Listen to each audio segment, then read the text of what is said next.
ओम नमः शिवाय। हर हर महादेव। जय भोलेनाथ। आप सभी भक्त जनों को नाग पंचमी पर्व की हार्दिक शुभकामनाएं। श्रावण मास ये केवल वर्षा ऋतु नहीं है, ये भावनाओं की वर्षा है, भक्ति की, श्रद्धा की और उन परंपराओं की जिनसे हमारा सनातन धर्म जुड़ा है। और ऐसे ही एक पावन दिन का नाम है नाग पंचमी। एक ऐसा दिन जब हम धरती के सबसे रहस्यमय और पूजनीय प्राणियों नागों को प्रणाम करते हैं। नाग केवल एक जीव नहीं है, ये शिव के गले का आभूषण है। विश्व में भी अमृत का संतुलन रखने वाले रक्षक हैं। नागों की पूजा केवल परंपरा नहीं है, ये प्रकृति, सृष्टि और संतुलन की रक्षा का व्रत है। आज के दिन माताएं अपने बच्चों की लंबी उम्र के लिए व्रत रखती हैं। किसान धरती की उर्वरता के लिए प्रार्थना करते हैं और हर भक्त शिव के गले में लिपटे नागराज को स्मरण करता है। नाग पंचमी का हर मंत्र, हर अर्पण इस बात की याद दिलाता है कि सांप डर नहीं, शक्ति का प्रतीक है। और जब शक्ति को पूजा जाए तो भय भी आशीर्वाद में बदल जाता है। श्रावण मास की इस नाग पंचमी पर आइए हम सब मिलकर शिव के चरणों में प्रणाम करते हैं और नाग देवता से सुख, समृद्धि और सुरक्षा का आशीर्वाद मांगते हैं। हर वर्ष आती है नाग पंचमी, लेकिन जब सावन में आती है तो शिव की महिमा और नागों की कृपा एक साथ बरसती है। ओम नमः शिवाय। हर हर महादेव। ईश्वर बोले, हे महामुने, श्रावण मास में जो व्रत करने योग्य है वो अब मैं बताऊंगा, आप उसे ध्यान से सुने। चतुर्थी तिथि को एक बार भोजन करें और पंचमी को नक्त भोजन करें। स्वर्ण, चांदी, काष्ठ अथवा मिट्टी का 5 फणों वाला सुंदर नाग बनाकर पंचमी के दिन उस नाग की भक्ति पूर्वक पूजा करनी चाहिए। द्वार के दोनों ओर गोबर से बड़े बड़े नाग बनाएं और दधि, शुभ दुर्वा करो, कनेर, मालती, चमेली, चंपा के फूलों, गंधों, अक्षतों, धूपों तथा मनोहर दीपों से उनकी विधिवत पूजा करें। उसके बाद ब्राह्मणों को घृत, मोदक तथा खीर का भोजन कराएं। इसके बाद अनंत वासुकी, शेष, पद्मनाभ, कंबल, करकोटक, अश्व, 8वां धृतराष्ट्र, शंखपाल, काल्य तथा तक्षक, इन सब नाग कुल के अधिपतियों को तथा इनकी माता कद्रू को भी हल्दी और चंदन से दीवार पर लिखकर फूलों आदि से इनकी पूजा करें। उसके बाद बुद्धिमान को चाहिए कि वामी में प्रत्यक्ष नागों का पूजन करे और उन्हें दूध पिलाए। घृत तथा शर्करा मिश्रित पर्याप्त दुग्ध उन्हें अर्पित करे। उस दिन व्यक्ति लोहे के पात्र में पूड़ी आदि ना बनाए। नैवेद्य के लिए गोधूम का पायस भक्ति पूर्वक अर्पण करे। भुने हुए चने, धान का लावा तथा जौ सर्पों को अर्पित करना चाहिए और स्वयं भी उन्हें ग्रहण करना चाहिए। बच्चों को भी यही खिलाना चाहिए, इससे उनके दांत मजबूत होते हैं। सांप की बांबी के पास श्रृंगार युक्त स्त्रियों को गायन तथा वादन करना चाहिए और इस दिन को उत्सव की तरह मनाना चाहिए। इस विधि से व्रत करने पर सर्प से कभी भी भय नहीं होता। हे विप्र, मैं लोगों के हित की कामना से आपसे कुछ और भी कहूँगा। हे महामुने, आप उसे सुनिए। हे वत्स, नाग के द्वारा डसा गया मनुष्य मरने के बाद अधोगति को प्राप्त होता है और अधोगति में पहुंचकर वे तामसी सर्प होता है। इसकी निवृत्ति के लिए पूर्वोक्त विधि से एक भुक्त आदि समस्त कृत्य करें और ब्राह्मणों से नाग निर्माण तथा पूजा आदि आदर पूर्वक कराएं। इस प्रकार 12 मासों में प्रत्येक मास में शुक्ल पक्ष की पंचमी तिथि को इस व्रत का अनुष्ठान करें और वर्ष के पूरा होने पर नागों के निमित्त ब्राह्मणों तथा सन्यासियों को भोजन कराएं। किसी पुराण ज्ञाता ब्राह्मण को रतन जटित स्वर्ण में नाग और सभी उपस्करों से युक्त तथा बछड़े सहित गो प्रदान करें। दान के समय सर्वव्यापी, सर्वगामी, सब कुछ प्रदान करने वाले अनंत नारायण का स्मरण करते हुए ये कहना चाहिए, हे गोविंद, मेरे कुल में अगर कोई व्यक्ति सर्प दंश से अधोगति को प्राप्त हुए हैं, वे मेरे द्वारा किए गए व्रत तथा दान से मुक्त हो जाए। ऐसा उच्चारण करके अक्ष युक्त तथा श्वेत चंदन मिश्रित जल वासुदेव के समक्ष भक्ति पूर्वक जल में छोड़ दे। हे मुनि सत्तम, इस विधि से व्रत के करने पर उसके कुल में जो सभी लोग सर्प सर्प के काटने से भविष्य में मृत्यु को प्राप्त होंगे या पूर्व में मर चुके हैं, वे सब स्वर्ग गति प्राप्त करेंगे। साथ ही हे कुलनंदन, इस विधि से व्रत करने वाला अपने सभी वंशजों का उद्धार करके अप्सराओं के द्वारा सेवित होता हुआ शिव सानिध्य प्राप्त करता है। जो मनुष्य वित्तशाठ्य से रहित होता है वही इस व्रत का संपूर्ण फल प्राप्त करता है। जो लोग शुक्ल पक्ष के सभी पंचमी तिथियों में नक्त व्रत करके भक्ति संपन्न होकर पुष्प आदि उपहारों से सौभाग्यशाली नागों का पूजन करते हैं, उनके घरों में मणियों की किरणों से विभूषित अंगों वाले सर्प उन्हें अभय देने वाले होते हैं और उनके ऊपर प्रसन्न रहते हैं। जो ब्राह्मण गृह दान का प्रतिग्रह करते हैं वे भी घोर यातना भोग कर अंत में सर्प योनि को प्राप्त होते हैं। मुनि सत्तम, जो कोई भी मनुष्य नाग हत्या के कारण इस लोक में मृत संतानों वाले अथवा पुत्रहीन होते हैं और जो कोई मनुष्य स्त्रियों के प्रति कार्पण्य के कारण सर्प योनि में जाते हैं, कुछ लोग धरोहर रखकर उसे स्वयं ग्रहण कर लेते हैं अथवा मिथ्या भाषण के कारण सर्प होते हैं अथवा अन्य कारणों से भी जो मनुष्य सर्प योनि में जाते हैं, उन सभी के प्रायश्चित के लिए ये उत्तम उपाय कहा गया है। यदि कोई मनुष्य वित्त शाठ्य से रहित होकर नाग पंचमी का व्रत करता है तो उसके कल्याण के लिए सभी नागों के अधिपति शेषनाग तथा वासुकी हाथ जोड़कर प्रभु श्री हरि तथा सदाशिव से प्रार्थना करते हैं। तब शेष और वासुकी की प्रार्थना से प्रसन्न हुए परमेश्वर शिव तथा विष्णु उस व्यक्ति के सभी मनोरथ पूर्ण कर देते हैं। वे नागलोक में अनेक प्रकार के विपुल सुखों का उपभोग करके बाद में उत्तम वैकुंठ अथवा कैलाश में जाकर तथा विष्णु का और शिव का गण बनकर परम सुख प्राप्त करते हैं। हे वत्स, मैंने आपसे नागों के इस पंचमी व्रत का वर्णन कर दिया। एक अन्य पौराणिक कथा के अनुसार प्राचीन काल में किसी नगर में एक सेठ जी रहा करते थे। उनके 7 पुत्र थे और सबका विवाह हो चुका था। सेठ जी के सबसे छोटे पुत्र की पत्नी काफी सुशील थी, लेकिन उसका कोई भाई नहीं था। एक दिन घर की बड़ी बहू ने सभी बहुओं को घर लीपने के लिए पीली मिट्टी लाने के लिए कहा। जब मिट्टी लाने के लिए उन्होंने खुरपी से खुदाई शुरू की तो एक सांप वहां निकल आया। ये देखकर बड़ी बहू घबरा गई और खुरपी से उस सांप को मारने लगी। इसे देखकर सबसे छोटी बहू ने कहा कि ये जीव तो निर्दोष है, आप कृपया करके इसकी हत्या न करें। छोटी बहू की बात सुनकर बड़ी बहू ने उस सांप को छोड़ दिया और छोटी बहू ने सर्प से एक जगह बैठकर उसका इंतजार करने के लिए कहा। छोटी बहू इसके बाद घर के कामों में व्यस्त हो गई और सांप को बोली हुई बात भूल गई। अगले दिन जब उसे याद आया तो वे सांप के पास दूध लेकर गई और बोली, मुझे माफ कर दो भैया, मुझसे भूल हो गई। ये सुनकर सांप बोला कि तुमने मुझे भैया बोला है इसलिए मैं तुम्हें छोड़ रहा हूँ, वरना झूठ बोलने के लिए अभी डस लेता। ऐसा कहकर सांप ने दूध पिया और बोला कि आज से तुम मेरी बहन हुई, तुम्हें जो चाहिए हो मांग लो। छोटी बहू बोली, भैया मेरा कोई भाई नहीं, आपने मुझे अपनी बहन बना लिया, यही मेरे लिए सबसे बड़ा उपहार है, मुझे कुछ और नहीं चाहिए। बस मैं जब भी आपको मन से याद करूं, आप मेरे पास आ जाना। कुछ दिनों के बाद सावन का महीना आया और सेठ जी की सभी बहुएं अपने अपने मायके जाने लगी। जाने से पहले वे छोटी बहू से बोली कि तेरा तो कोई पीहर नहीं, तू कहाँ जाएगी। इस बात से छोटी बहू को बहुत दुख हुआ और रोते हुए उसने अपने सर्प भाई को याद किया। सर्पदेव ने अपने कहे अनुसार मनुष्य का रूप धारण किया और उसके घर पहुंच गए। वहां पहुंचकर सर्प ने छोटी बहू के ससुराल वालों से आग्रह किया कि वे छोटी बहू को उसके साथ भेज दे।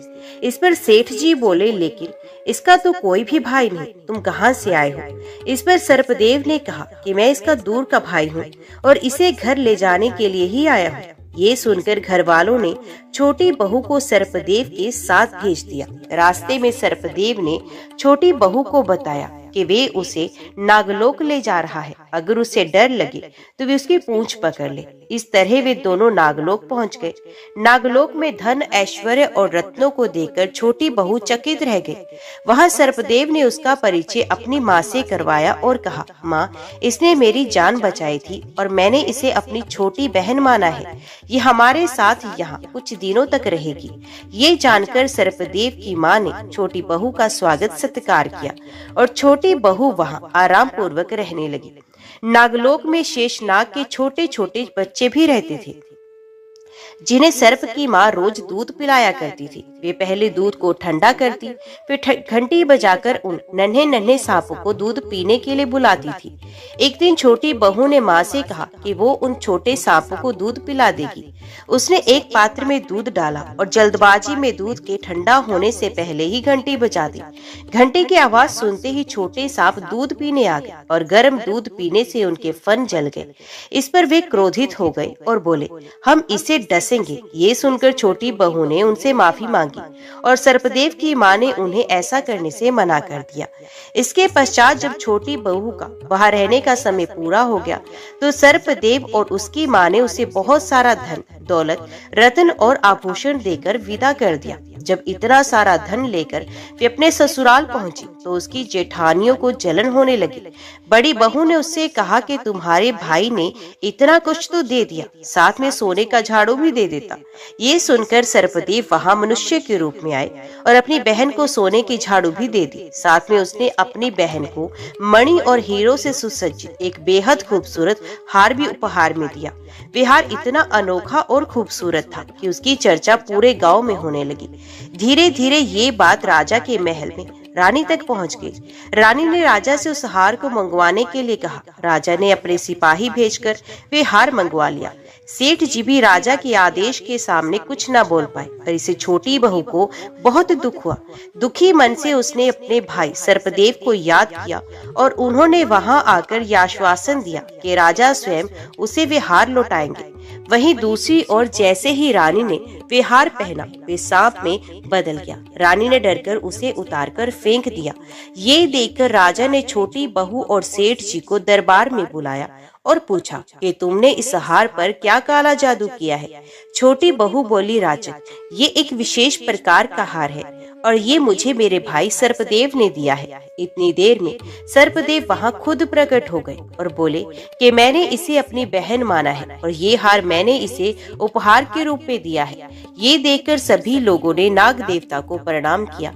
ऐसा माना जाता है कि उस दिन पंचमी तिथि थी, इसलिए तब से नाग पंचमी का त्योहार मनाया जाता है और नाग देवता को भाई के रूप में पूजा जाता है।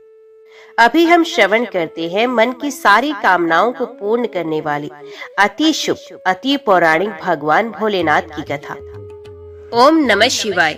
हर हर महादेव। सूत जी कहते हैं, राज सिंहासन प्राप्त कर लेने पर वीर राजा भद्रायु ने किसी समय अपनी धर्मपत्नी के साथ रमणीय वन में प्रवेश किया। वहां उन्होंने देखा कुछ ही दूर पर एक ब्राह्मण पति पत्नी चिल्लाते हुए भागे जाते हैं और कोई बाघ उनका पीछा कर रहा है। वे दोनों पति पत्नी कह रहे थे, महाराज, हाय राजन, हे करुणानिधि, हमारी रक्षा कीजिए, रक्षा कीजिए। ये पुकार सुनकर राजा ने अपना धनुष उठाया। इतने में ही वे व्याघ्र आ पहुंचा। उसने ब्रह्माणी को पकड़ लिया। वे हाय नाथ, हाय नाथ, हाय प्राण वल्लभ, हाय शंभु, हाय जगदीश्वर आदि कहकर विलाप करने लगी। व्याघ्र बड़ा भयानक था। उसने ज्यों ही ब्राह्मणी को पकड़ा, त्यों ही राजा भद्रायु ने अपने तीखे बाणों से उसके मर्म में आघात किया, किंतु वे महाबली व्याघ्र उन बाणों से तनिक भी व्यथित नहीं हुआ। ब्राह्मणी को बल पूर्वक खींचकर दूर निकल गया। अपनी पत्नी को व्याघ्र के पंजे से पड़ी हुई देख ब्राह्मण को बड़ा दुख हुआ। वे विलाप करने लगा, हाय प्रिय, हाय कांते, हाय पतिव्रते, मुझे यहाँ अकेला छोड़कर तुम परलोक में कैसे चले गए? तुमको छोड़कर मैं कैसे जीवित रह सकता हूँ? राजन, तुम्हारे वे बड़े बड़े अस्त्र शस्त्र कहाँ हैं, जिनकी बड़ी प्रशंसा सुनी जाती थी? वे महान धनुष अब क्या हो गया, कहाँ चला गया? तुम्हारा 12,000 हाथियों से भी अधिक बल कहाँ गया? तुम्हारे शंख, खड्ग तथा मंत्र अस्त्र विद्या से क्या लाभ हुआ? दूसरों को क्षीण होने से बचाना क्षत्रिय का परम धर्म है। धर्मज्ञ राजा अपना धन और प्राण देकर भी शरण में आए हुए दीन दुखियों की रक्षा करते हैं। जो पीड़ितों की प्राण रक्षा नहीं कर सकते, ऐसे लोगों के जीवन की अपेक्षा तो उनकी मृत्यु ही श्रेष्ठ है। इस प्रकार ब्राह्मण का विलाप और उसके मुख से अपने पराक्रम की निंदा सुनकर राजा ने शोक से मन ही मन इस प्रकार विचार किया, अहो, आज भाग्य के उलट फेर से मेरा पराक्रम नष्ट हो गया है, मेरे धर्म का भी नाश हो गया। अथ अब मेरी संपदा, राज्य और आयु का भी निश्चय ही नाश हो जाएगा। यूं विचार कर राजा भद्रायु ब्राह्मणों के चरणों में गिर पड़े और उसे धीरज बंधाते हुए बोले, ब्राह्मण, मेरा पराक्रम नष्ट हो गया है, मुझे क्षत्रिय धर्म पर आप कृपा कीजिए। महामते, शोक छोड़ दीजिए, मैं आपको मनोवांछित पदार्थ दूंगा। ये राज्य, ये रानी और मेरा ये शरीर सब कुछ आपके अधीन है। बोलिए, आप क्या चाहते हैं? ब्राह्मण बोले, राजन, अंधे को दर्पण से क्या काम? जो भिक्षा मांगकर जीवन निर्वाह करता हो वे बहुत से घर लेकर क्या करेगा? जो मूर्ख, उसे पुस्तक से क्या काम? तथा जिसके पास स्त्री नहीं वे धन लेकर क्या करेगा?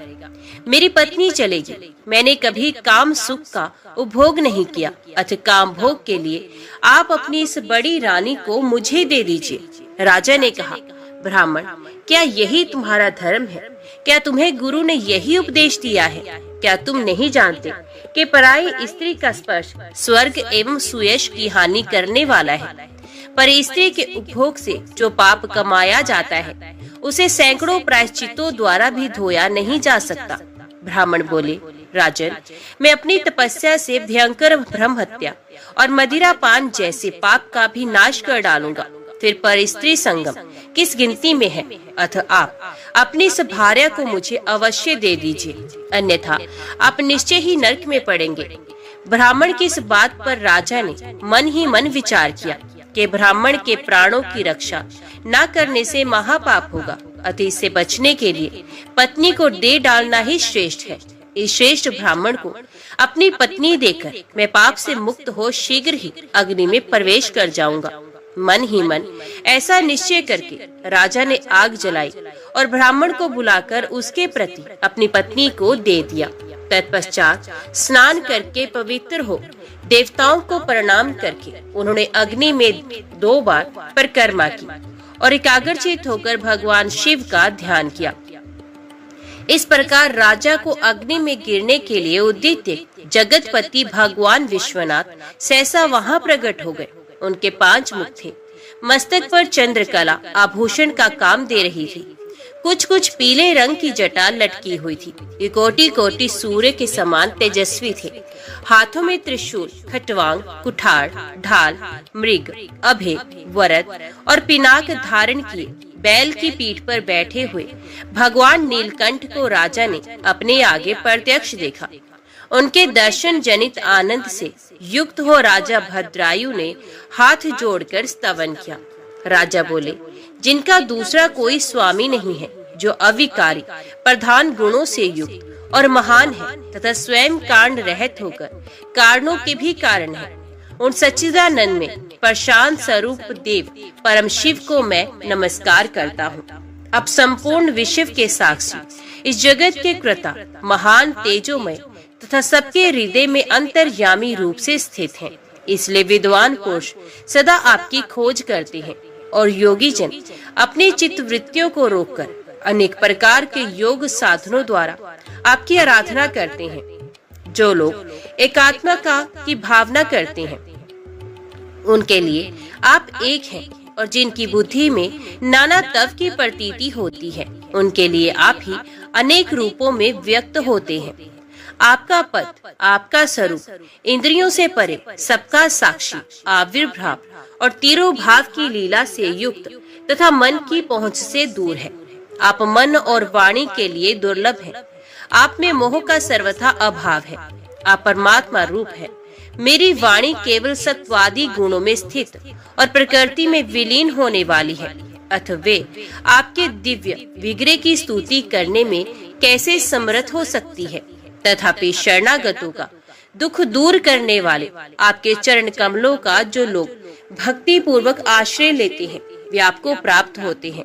अतः भयंकर भवरूपी दावानल से पीड़ित हूँ मैं, संसार भय की शांति के लिए नित्य आपका भजन करता हूँ। देवताओं के भी देवता कल्याण निकेतन भगवान महादेव को नमस्कार है।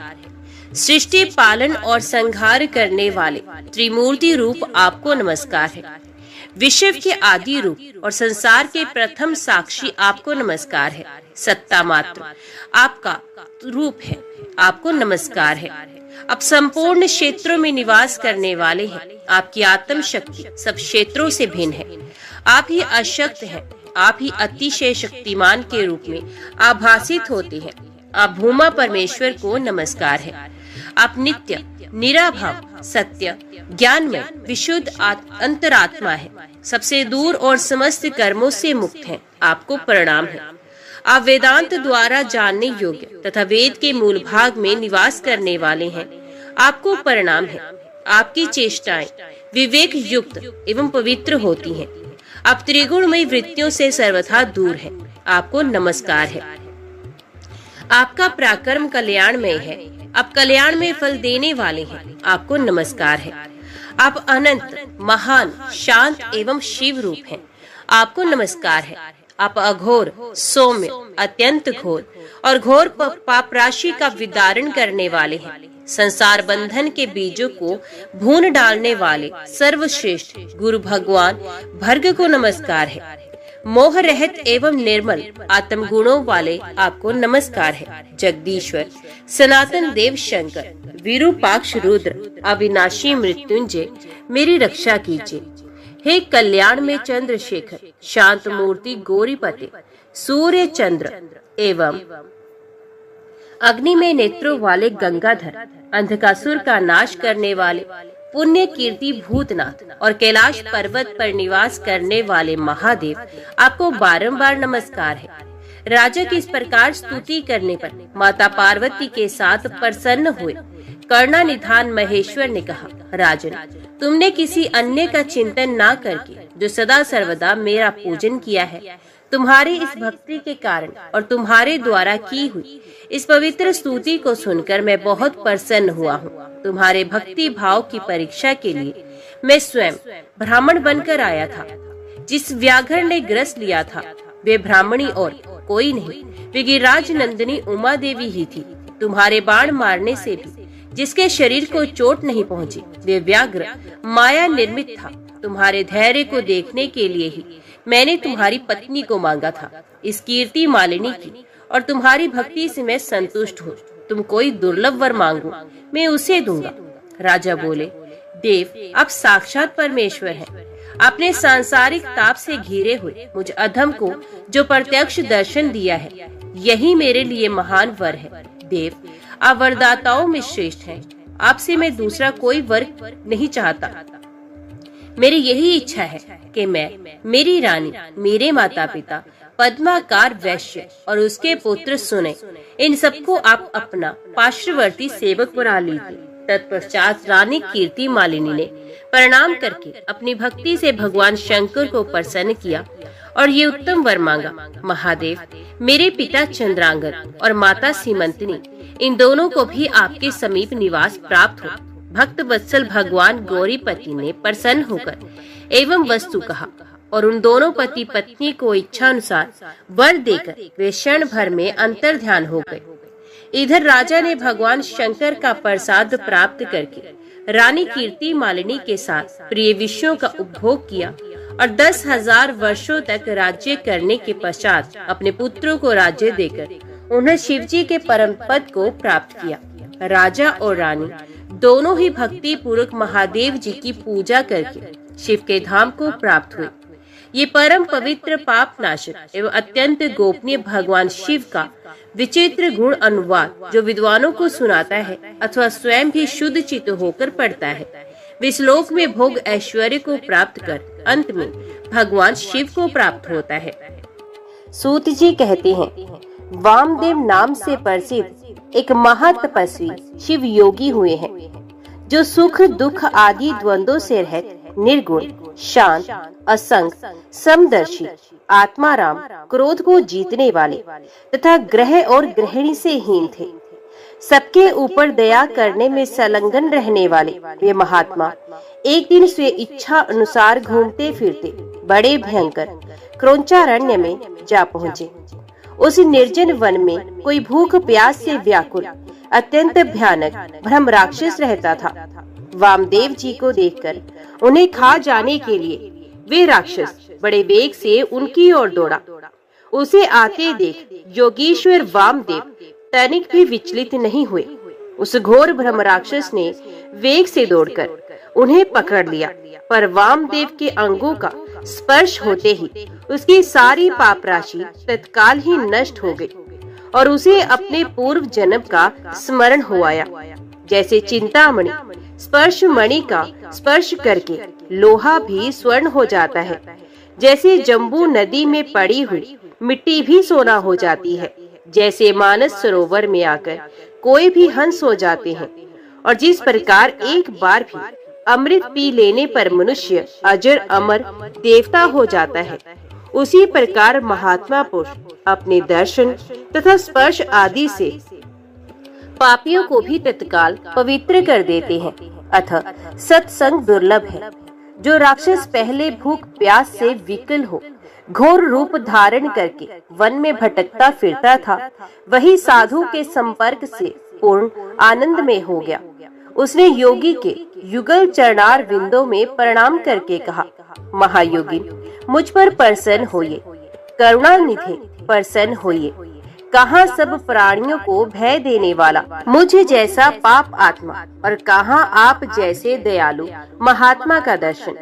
वामदेव जी बोले, भयानक राक्षस का रूप धारण करके इस वन में विचरने वाले तुम कौन हो और यहाँ किस लिए रहते हो? राक्षस ने कहा, इससे 25वें जन्म पूर्व में पवन राष्ट्र का रक्षक था। उस समय मेरा नाम दुर्जय था। मैं बड़ा पापी और स्वेच्छाचारी था। प्रतिदिन नई नई स्त्री का उपभोग करने की इच्छा रखता था। नित्य एक एक स्त्री को भोग कर छोड़ देता और उसे घर के भीतर रखकर अन्य स्त्रियों का अपहरण करवाता था। मेरे द्वारा भोगी हुई वे स्त्रियां घर के भीतर बंद रहकर दिन रात शोक में डूबी रहती थी। मेरे राज्य में जितने ब्राह्मण थे वे सब स्त्रियों सहित भाग गए। मैं सधवा, विधवा, कुमारी तथा रजस्वला सभी तरह की स्त्रियों का हरण करके उनके साथ कुकर्म करता था। इस प्रकार दूषित विषय भोगों में आसक्त, मत एवं मदिरापन में रत रहने के कारण मुझे जवानी में ही यक्षमा आदि बड़े बड़े रोगों ने घेर लिया। मंत्रियों और सेवकों ने भी मुझे त्याग दिया। अंत में अपने ही कुकर्म के कारण मैं मर गया। जो मनुष्य धर्म से भ्रष्ट हो जाता है उसकी आयु नष्ट होती है, आयश बढ़ता है, भाग्य क्षीण होता है, वे अत्यंत दुर्गति में पड़ता है तथा उसके पूर्वज पितृ स्वर्ग से निश्चय ही गिर जाते हैं। मृत्यु के पश्चात यमराज के दूत मुझे यमलोक को ले गए। वहाँ मैं भयंकर नरक कुंड में डाल दिया गया। उस कुंड के भीतर यमदूतों से पीड़ित होकर मुझे 30,000 वर्षों तक रहना पड़ा। तदंतर बचे हुए पाप के फल से मैं निर्जन वन में भूख प्यास से विकल पिशाच हुआ। पिशाच योनि में मैंने 100 दिव्य वर्ष व्यतीत किए।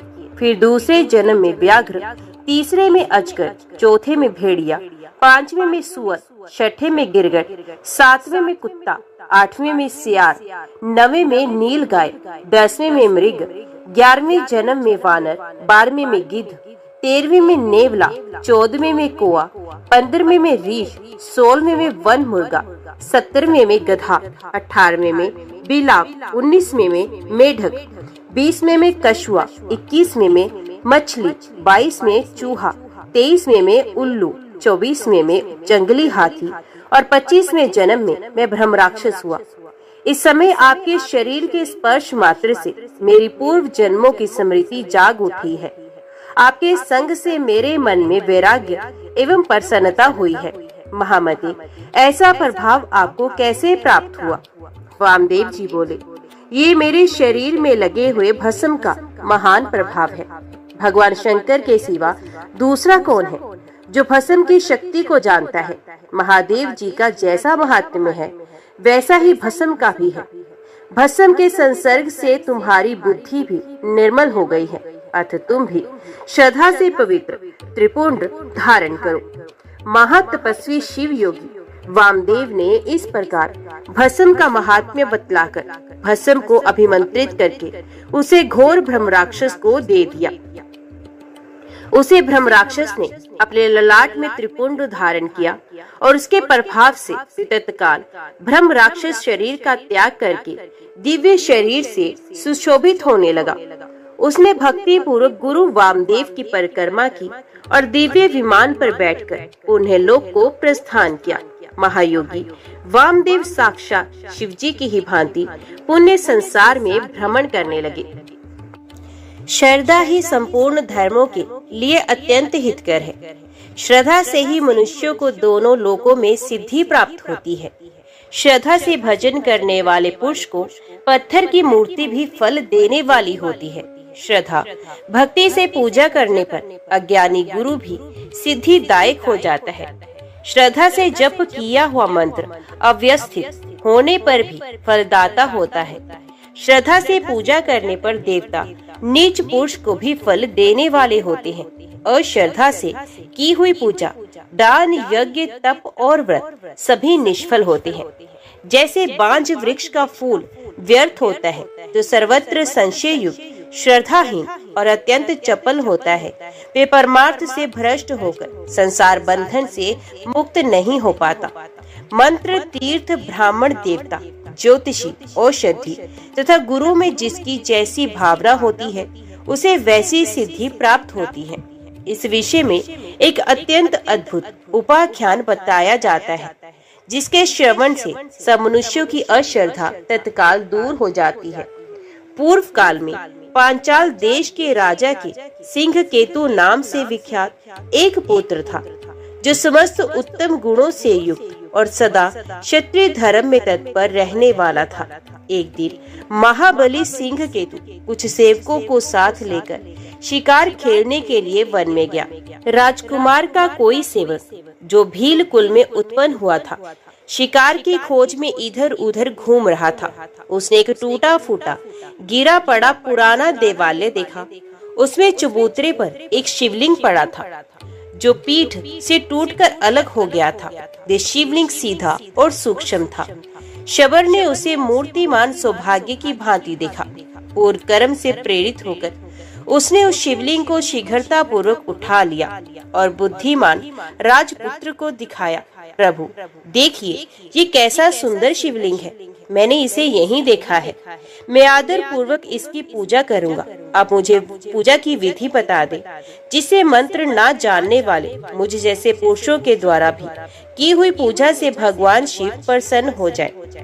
निषाद के इस प्रकार पूछने पर परिहास कुशल राजकुमार ने हंसकर कहा, शिवलिंग को शुद्ध आसन पर स्थापित करके सदा संकल्प पूर्वक नूतन जल से अभिषेक करें। शुभ गंध, अक्षत, वन के नए नए पत्र, पुष्प तथा धूप दीप आदि के द्वारा पूजन करें। चिता का भस्म चढ़ाएं और अपने भोजन करने योग्य अन्न के द्वारा भगवान को नैवेद्य लगाएं। पुनः धूप दीप आदि उपचारों को अर्पित करें। यथा योग्य नृत्य, वाद्य और गीत आदि की भी व्यवस्था करें। फिर नमस्कार करके विधि पूर्वक भगवान का प्रसाद ग्रहण करना चाहिए। ये मैंने तुम्हें शिव पूजन की साधारण विधि बताई है। अपने स्वामी के इस प्रकार उपदेश देने पर चंडक नाम वाले शब्र ने उसे सादर शिरोधार्य किया और अपने घर आकर लिंग मूर्ति महेश्वर का प्रतिदिन पूजन शुरू किया।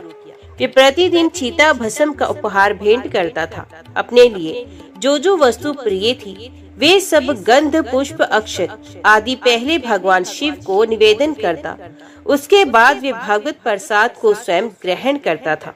इस प्रकार वे पत्नी के साथ भक्ति पूर्वक महेश्वर की पूजा में संलग्न रहा।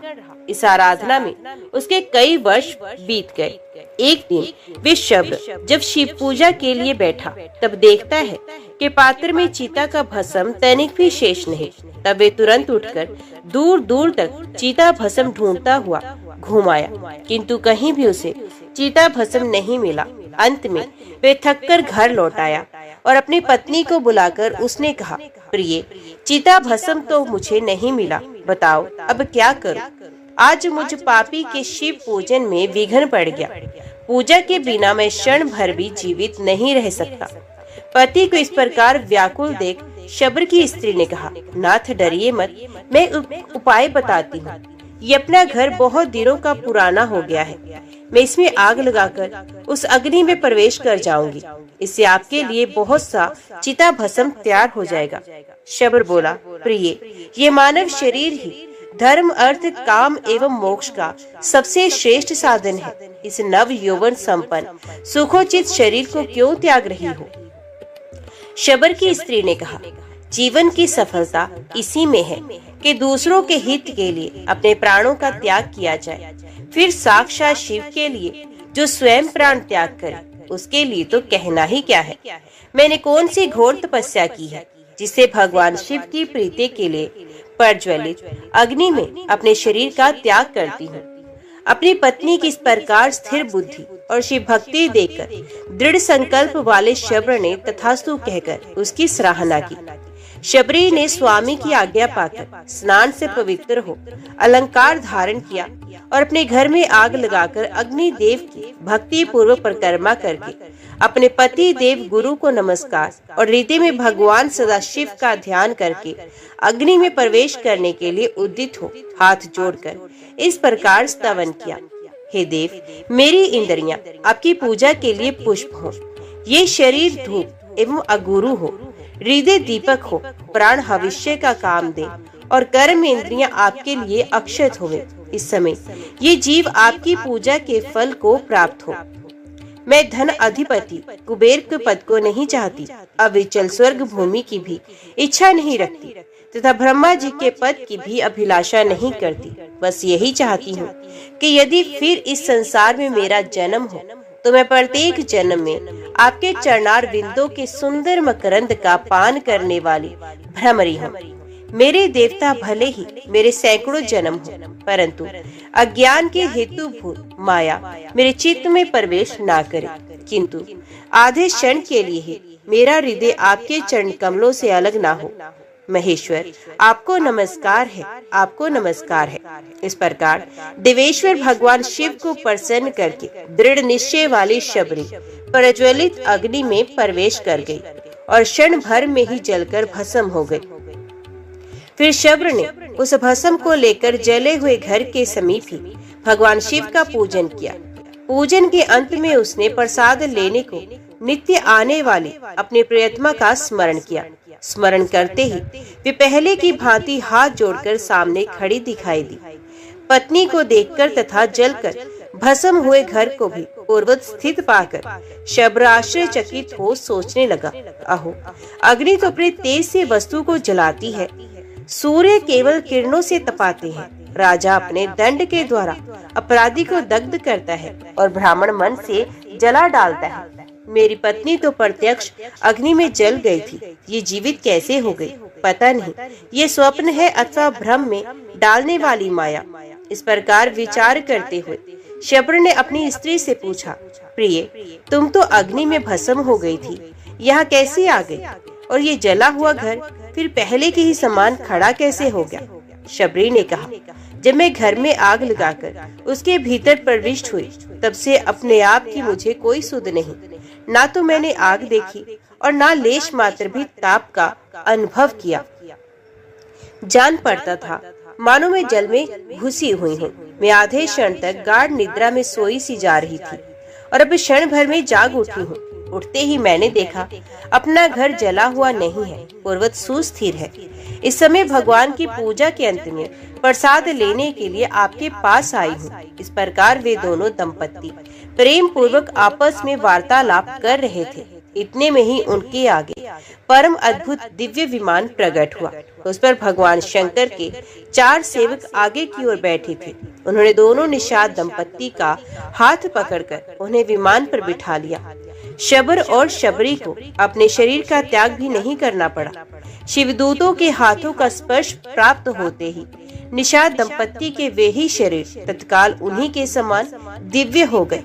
इसलिए समस्त पुण्य कर्मों में श्रद्धा ही करनी चाहिए, क्योंकि शबर ने नीच होकर भी श्रद्धा के बल से योग्यों की गति प्राप्त की। सवर्ण के लोगों से उत्तम जन्म पाने से क्या लाभ? संपूर्ण शास्त्रों का विचार करने वाले विद्या से भी यदि श्रद्धा न हो तो क्या लाभ? जिसके चित्त में सदा भगवान शिव की भक्ति बनी रहती है, उससे बढ़कर तीनों लोकों में कौन पुरुष धन्य है? सूत जी कहते हैं, आनर्त देश में वेदरथ नामक एक ब्राह्मण थे। उनका जन्म उत्तम कुल में हुआ था। वे स्त्री पुत्र से संपन्न और विद्वान थे। ब्राह्मण की एक कन्या हुई जिसका नाम शारदा रखा गया। वे रूप और शुभ लक्षणों से सुशोभित। कन्या जब 12 वर्ष की हुई तब उसे पद्मनाभ नामक एक प्रौढ़ ब्राह्मण ने मांगा। पद्मनाभ जी की पत्नी मर गई थी। वे बड़े धनी, शांत और राजा के मित्र थे। पिता ने उनकी याचना भंग होने के भय से अपनी कन्या उन्हें दे दी। दोपहर में विवाह करके पद्मनाभ जी ससुराल में सायंकाल होने पर संध्या उपासना करने के लिए सरोवर के तट पर गए। वहां विधि पूर्वक संध्या उपासन करके जब लौटने लगे तब अंधकार पूर्ण मार्ग में एक सांप ने उन्हें काट लिया। इससे उनकी मृत्यु हो गई। विवाह करने के पश्चात सहसा उनकी मृत्यु होने पर भाई बंधु रोने और विलाप करने लगे। सास ससुर और वे कन्या सभी शोक में डूब गए। भाई बंधु मृतक का दाह संस्कार करके अपने अपने घर लौट गए। विधवा शारदा पिता के ही घर में रह गई। एक दिन न ध्रुव नाम वाले कोई अंधे मुनि अपने शिष्य का हाथ पकड़े हुए शारदा के घर पर आए। मुनि बहुत वृद्ध हो गए थे। जिस समय वे घर पर पधारे शारदा के भाई कहीं बाहर चले गए थे, अतः शारदा ही उनके समीप आई और इस प्रकार बोली, महाभाग आपका स्वागत है। इस पीढ़े पर बैठिए। आप मुनिनाथ को मेरा नमस्कार है। आज्ञा दीजिए मैं आपका कौन सा कार्य करूं। यो कहकर शारदा ने बड़े भक्ति भाव से मुनि के पैर धुलवाए और पंखे से हवा करके उन्हें संतुष्ट किया। थके मांदे मुनि को पीढ़े पर बिठाकर उन्हें विधि पूर्वक स्नान कराया और जब वे देव पूजा करके सुख पूर्वक आसन पर बैठे तब उन्हें आदर पूर्वक उत्तम अन्न भोजन कराया।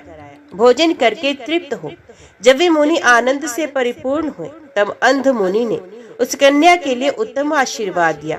भद्रे, तुम पति के साथ विहार करके सर्वगुण संपन्न श्रेष्ठ पुत्र प्राप्त करो और संसार में बड़ी भारी कीर्ति पाकर देवताओं के प्रसाद की अधिकारिणी बनो। अंधमुनि के द्वारा कहे हुए इस वचन को सुनकर शारदा बहुत विस्मित हुई और हाथ जोड़कर बोली, ब्राह्मण, आपका वचन सदा सत्य होता है, कभी झूठ नहीं होता, परंतु ये मुझ अभागिनी के लिए कैसे सफल होगा। मैं विधवा हूँ, आपके इन आशीर्वादों की पात्र नहीं हूँ और कैसे हो सकूंगी। मुनि बोले, शुभे, मुझ अंधे ने तो तुझे ना देख सकने के कारण तुम्हारे लिए जो कुछ कहा है उसी में अवश्य सिद्ध करूंगा। तुम मेरी आज्ञा का पालन करो। यदि तुम उमा महेश्वर नामक व्रत करोगी तो उसके प्रभाव से शीघ्र ही कल्याण भागिनी होगी। शारदा ने कहा, ब्राह्मण, आपके बताए हुए दुष्कर व्रत का भी मैं यत्न पूर्वक पालन करूंगी। मुझे ये व्रत और उसका विधान विस्तार पूर्वक बताइए। मुनि बोले, चैत्र अथवा मार्गशीर्ष मास के शुक्ल पक्ष में शुभ दिन को इस व्रत का प्रारंभ करना चाहिए।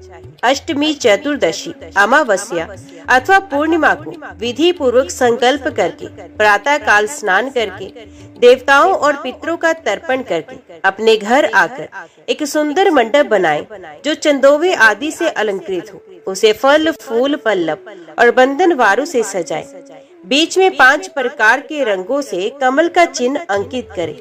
उसके मध्य भाग में धान्य अथवा चावलों की राशि करके उसके ऊपर कुशा रखें और उस कुशा के ऊपर जल पूर्ण कलश स्थापित करके उसके ऊपर रंगा हुआ वस्त्र रखें। वस्त्र के ऊपर सोने की 2 प्रतिमाएं जो शिव पार्वती की प्रतीक हैं स्थापित करें। तत्पश्चात भक्ति भाव से अपनी शक्ति के अनुसार विस्तार पूर्वक उनकी पूजा करें। पंचा अमृत से स्नान कराकर फिर शुद्ध जल से नहलाएं। एकादश रुद्र मंत्र का जप करके 108 बार नमः शिवाय इस पंचाक्षर मंत्र से अभिमंत्रित करें। फिर सिंहासन पर उन प्रतिमाओं को पधराकर पूजा करें। बुद्धिमान पुरुष स्वयं धुले हुए श्वेत वस्त्र धारण करके शुद्ध आसन पर बैठे। पीठ को अभिमंत्रित करके प्राणायाम करें।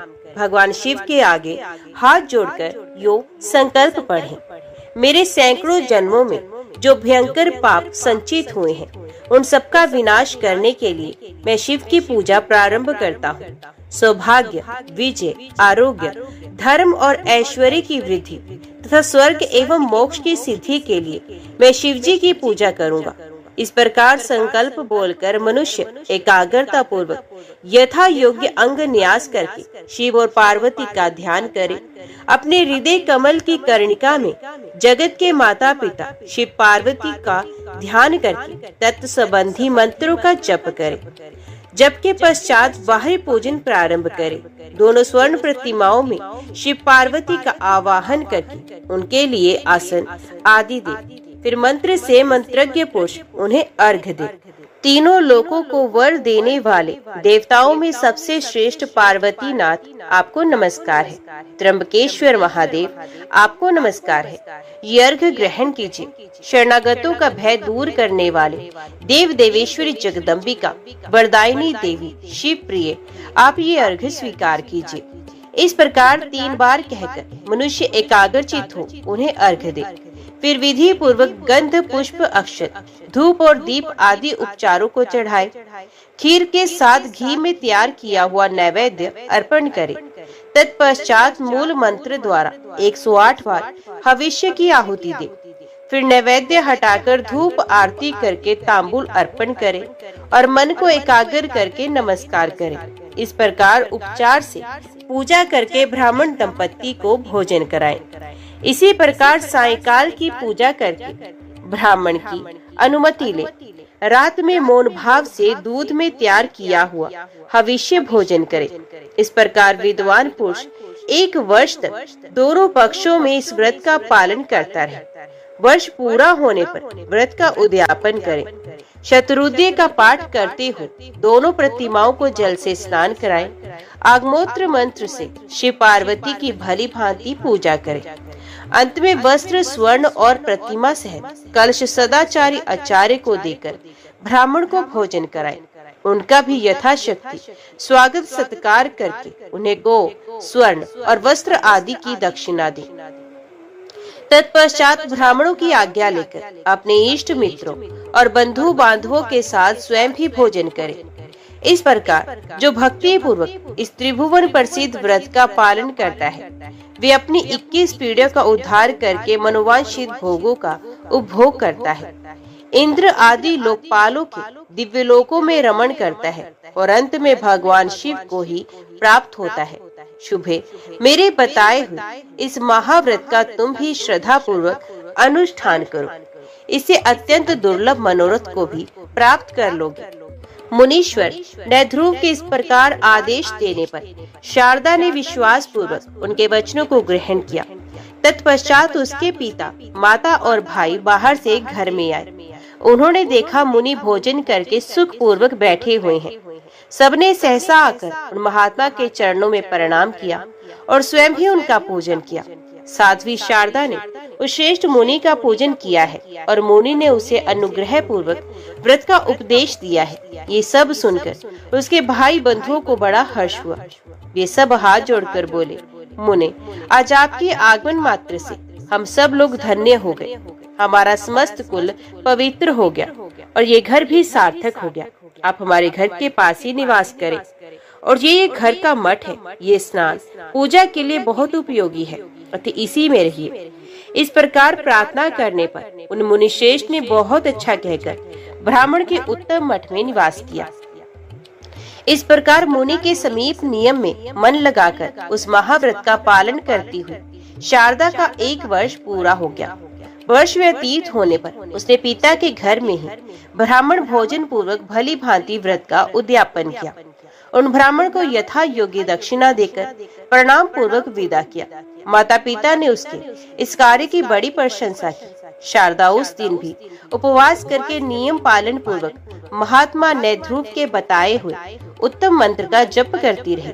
तदंतर प्रदोष काल आने पर उसने भगवान शंकर का पूजन किया और घर के पास वाले मठ में भगवान शिव का ध्यान करती हुई साध्वी शारदा रात भर भगवान शिव के समीप जागती रही।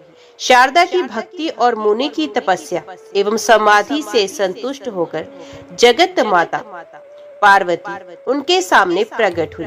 उनके प्रकट होते ही अंधे मुनि को 2 नेत्र प्राप्त हो गए। अपने सम्मुख प्रकट हुई जगत माता पार्वती का दर्शन करके वे मुनि और वे ब्राह्मण कन्या दोनों उनके चरणों में गिर पड़े। तब उन दोनों को उठाकर पार्वती देवी ने बड़े प्रेम से कहा, मुनि श्रेष्ठ, मैं तुम्हारे ऊपर प्रसन्न हूँ। पाप रहित पुत्री शारदा, तुम्हारे ऊपर भी मैं प्रसन्न हूँ। बोलो, तुम्हारी रुचि के अनुसार कौन सा देव दुर्लभ वर प्रदान करूं? मुनि बोले, देवी, ये शारदा नाम की कन्या विधवा हो गई है। मैंने अंधा होने के कारण इस बात को ना जानकर इसकी सेवा से संतुष्ट हो ये आशीर्वाद दिया कि तुम अपनी पति के साथ चिरकाल तक विहार करके उत्तम पुत्र प्राप्त करो। जगदम्बा, आप मेरे इस वचन को सत्य करें। आपको नमस्कार है। श्री पार्वती देवी ने कहा, ब्राह्मण, ये शारदा पूर्व जन्म में एक द्राविड़ ब्राह्मण की द्वितीय पत्नी थी। उस समय इसका नाम भामिनी था। भामिनी अपने पति की बड़ी प्यारी थी। अपनी रूप माधुरी से परम मनोहर दिखाई देने वाली भामिनी ने रूप वशीकरण आदि छलपूर्ण उपायों से पति को अपने वश में कर लिया। वे मोहग्रस्त ब्राह्मण अपनी छोटी पत्नी में ही आसक्त होने के कारण अपनी ज्येष्ठ एवं पतिव्रता पत्नी के पास कभी नहीं गया। पति समागम से वंचित होने से वे स्त्री पुत्रहीन रह गई। इससे वे मन ही मन सदा संतप्त रहती थी और उसी दशा में समय अनुसार उसकी मृत्यु हो गई।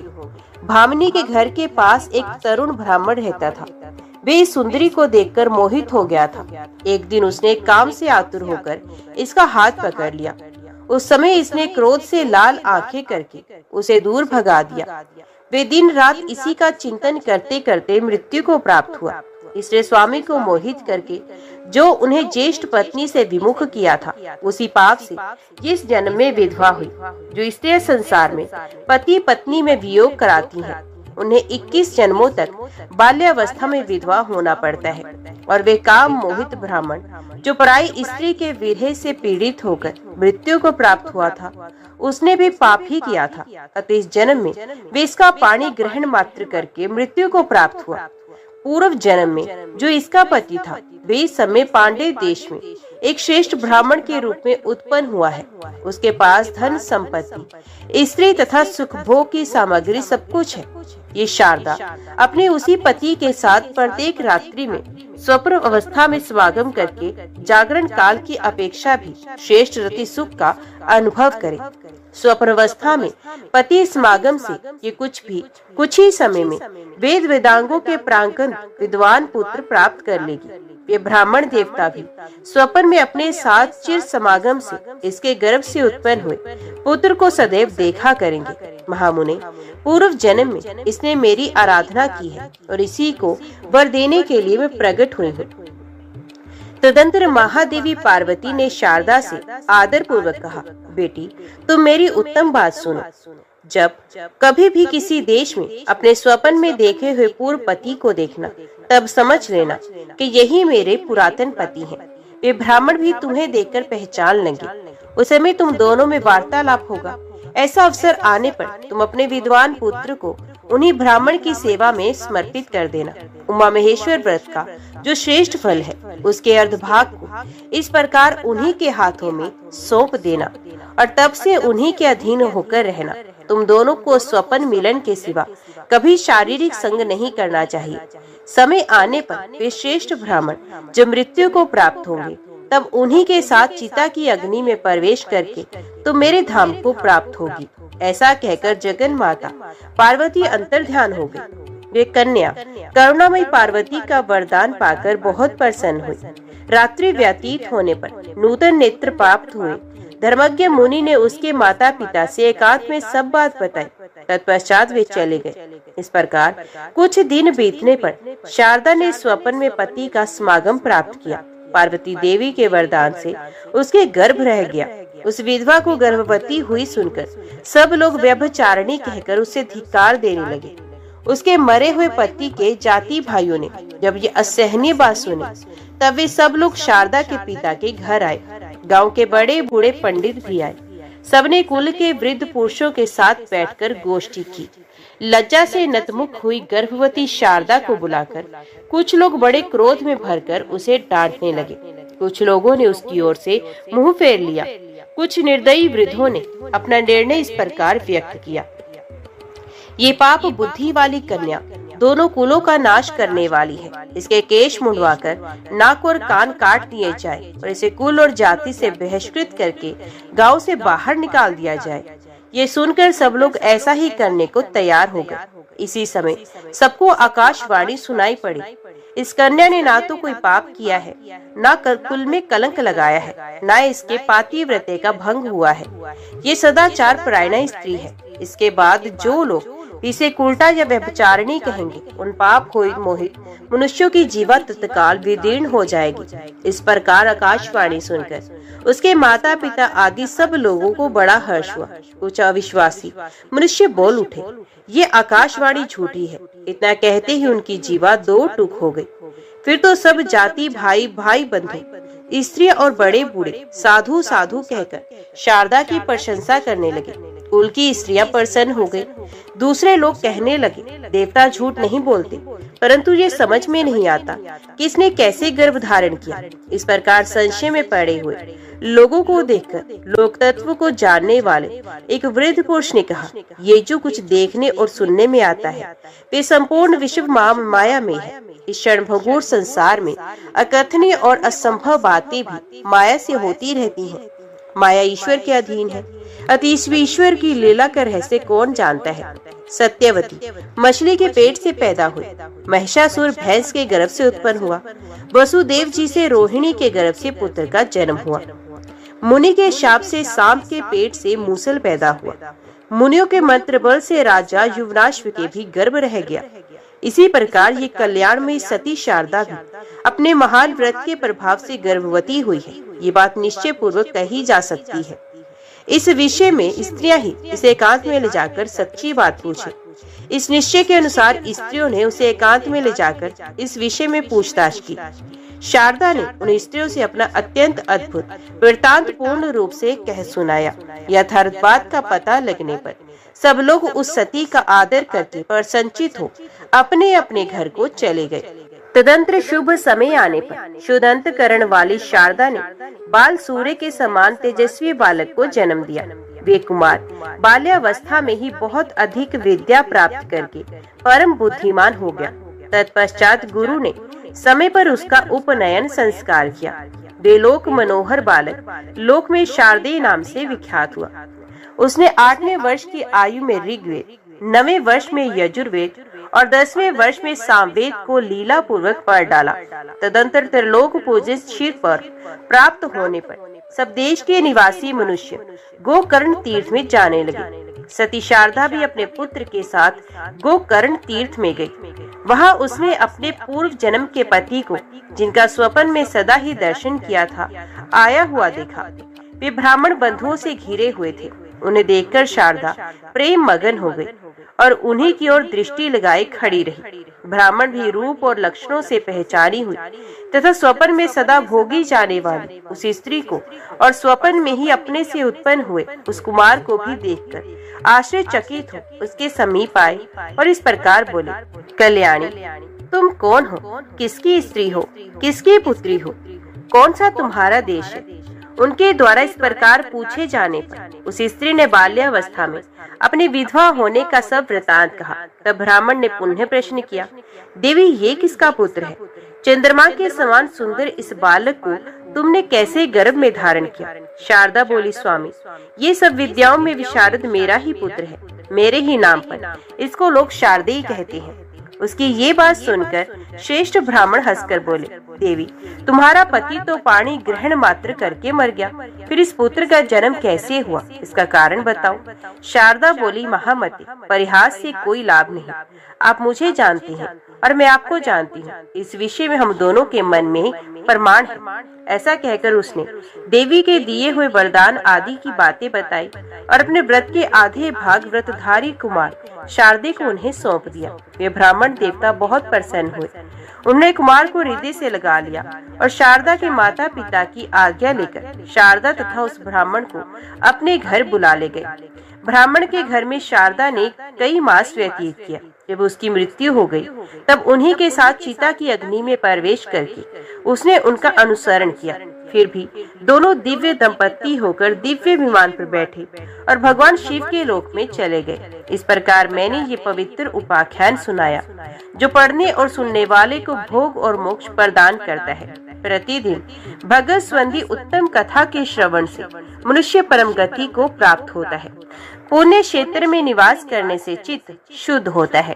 उत्तम कथा के सुनने से मनुष्य जिस प्रकार उत्तम गति को पाता है उस प्रकार अन्य उत्तम व्रतों से नहीं, अन्य व्रतों से उसकी बुद्धि वैसी उत्तम नहीं होती जैसे बार बार शोधन करने पर दर्पण निर्मल होता है, वैसे ही सत्कथा श्रवण से चित्त अधिकाधिक शुद्ध होता है। चित्त शुद्ध होने पर मनुष्यों के द्वारा शिव जी का ध्यान सिद्ध होता है। ध्यान से पुण्यात्मा पुरुष मन, वाणी और शरीर द्वारा संचित समस्त पाप राशि को धोकर भगवान शिव के परम पद को प्राप्त होते हैं। अतः जिन्होंने अपना पुण्य भगवान शिव के चरणों में समर्पित कर दिया है उन लोगों के लिए भगवान शिव की उत्तम कथा का श्रवण कीर्तन ही सर्वोत्तम साधन है, क्योंकि कथा से ध्यान सिद्ध होता है और ध्यान से कैवल्य की प्राप्ति होती है। मुनिवरों, आप सब लोग बड़े सौभाग्यशाली हैं। आपका ही जीवन सफल है, क्योंकि आप लोग सदा भगवान शिव के उत्तम कथा अमृत रस का सेवन करते हैं।